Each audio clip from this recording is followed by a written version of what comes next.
every Tuesday we head to the US to find out what's happening in Washington. David Charter is the assistant US editor of the Times and the Sunday Times, and he joins me now. Hello, David. Hello, Hugo from Washington, D.C. Thanks very much for being with us and indeed for getting up. Look, the US Vice President J.D. Vance has said in an interview with Unheard there's a good chance of a trade deal with the UK. This comes after the global stock market, of course, collapsed after Donald Trump's tariff announcements earlier this month on the 2nd of April. David, politically, what's going on here? Is this just Vance trying to sort of throw a bone to an ally at a time when he feels he might not have that many?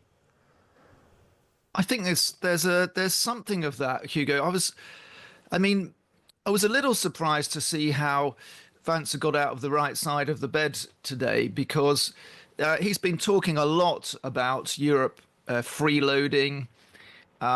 Even in this interview, of course, he talks about how it's not a good idea for Europe to be a security vassal of the United States any longer. And everything I've been told by diplomats who have to negotiate with the Trump administration and Trump himself is that even though he sometimes, and especially with Britain, talks about his warm feelings towards especially the monarchy, when he's in the room negotiating, there's not an inch of sentimentality given. And so what Vance says about the president really loves the UK, he loved the Queen, he admires and loves the King, I think is all true. It's also true, of course, that he's got golf courses that he loves, especially in Scotland, and wants to visit, and we understand will be visiting late this summer as part of the preview for his state visit. Despite all of that, when he gets in the room, he sticks to his goals, and he's been making his goals very clear in the last week or so, or they've been becoming clearer, that he wants this tariff regime to be really meaningful and long term. Despite all the noise from all his advisors, and there are sort of good cop and bad cop advisors around him, and Vance is very much playing good cop today. He's after almost the entire vice presidency playing bad cop. What I read from Trump is that he really does want to reorientate the global economic trading system vis-a-vis the United States. He wants to have pharmaceuticals, car manufacturing, even the lumber industry, which is largely based in Canada. They rely on Canada for a lot of their wood. He wants those reshored in America, and he's going to use tariffs to do it. And that's bad news for Britain, as much as any other country, because we have significant. We're already suffering from the 25% steel tariffs. Of course, we have significant steel, auto, pharmaceutical, and electronic exports to America that are going to be tariffed pretty highly. Well, I mean, if we do ever get this mythical trade deal with America, and, you know, as we've been discussing on this show over the past week, it is something we've been talking about since about 2017, if not even before. What might we have to what might we have to import? What might we have to put up with? Do you think is the old objection of against a chlorinated chicken going to have to go out the window? I would think that's pretty likely. There are some bones that the Brits can throw the American Rottweiler, which is like the digital tax that is a general tax on digital services, but it only really hits large American companies like Google and Meta that qualify that reach the threshold.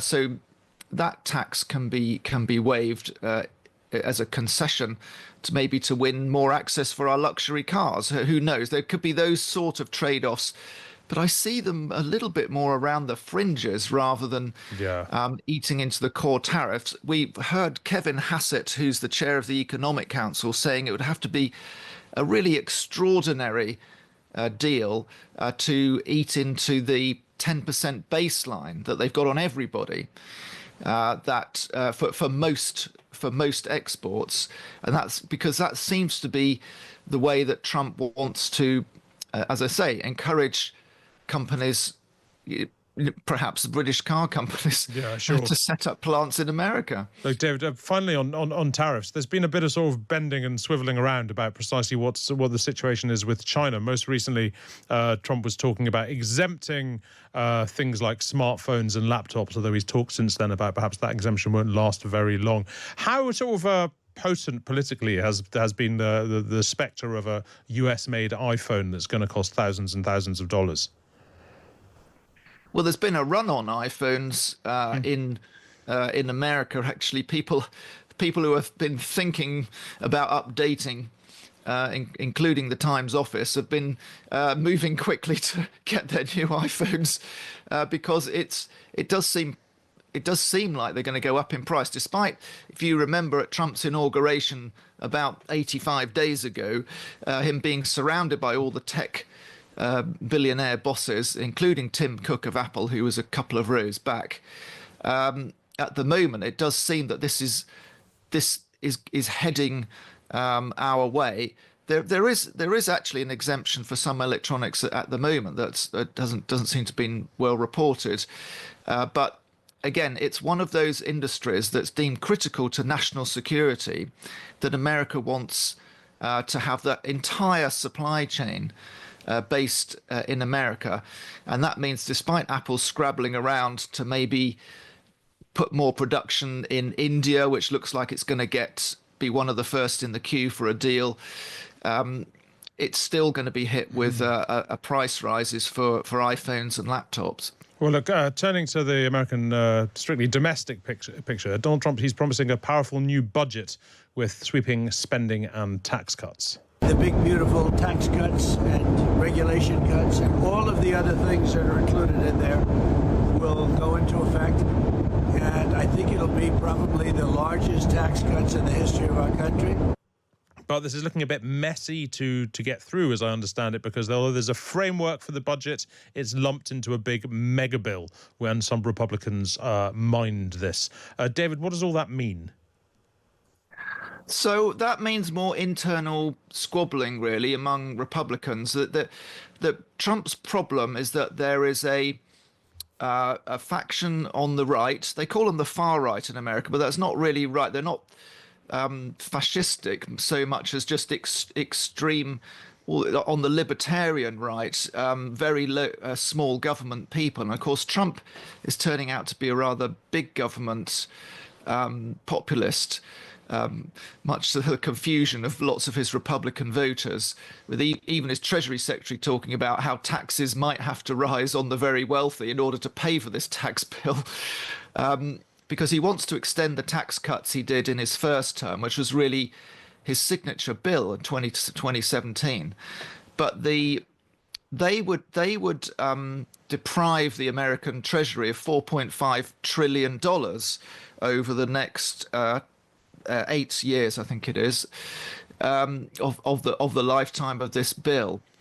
And so they've got to replace that money somehow, or just go further and further into the enormous debt that is shaking faith in the American economy. And we saw this last week. You can't do everything. You can't have these massive tariffs and these massive tax cuts and retain confidence in global markets. And they looked like there was going to be a run on American bonds last week. They were being dumped.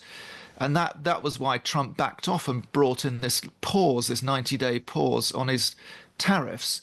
So the original philosophical thinking in the White House was that the tariffs would be so big that they would bring in all this money. But it doesn't seem that the markets are going to go with that.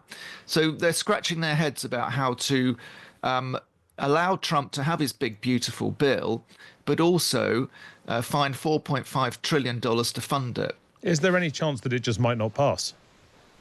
I don't think so. Trump really wants this, and when he really wants something, and the Republicans do have small majorities in both chambers, he will lean on them and use all of his intimidatory powers to pressure the waverers to come on board. But as I say, there's the Freedom Caucus, who are the ardent small government tax cutting.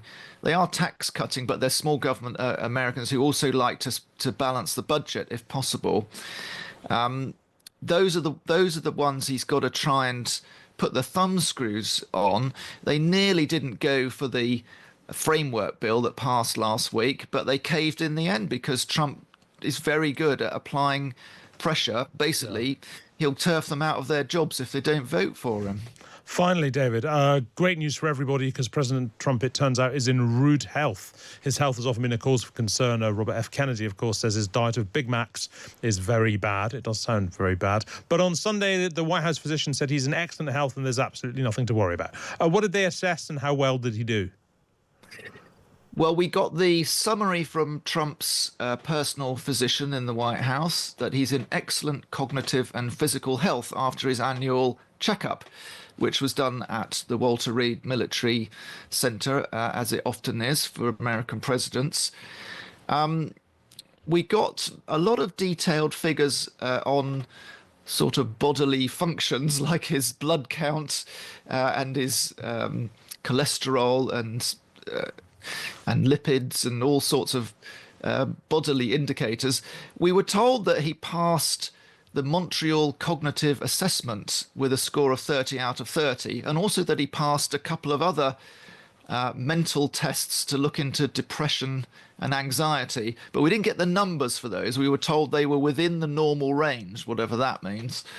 So it's good to know the leader of the free world is within the normal range for depression and anxiety at this critical moment, I think. Well, I'm not sure I'd be if I was him, so that is indeed quite good to know, if perhaps surprising. David Charter, thank you very much indeed. Great to speak to you. David is the Assistant US Editor of The Times and The Sunday Times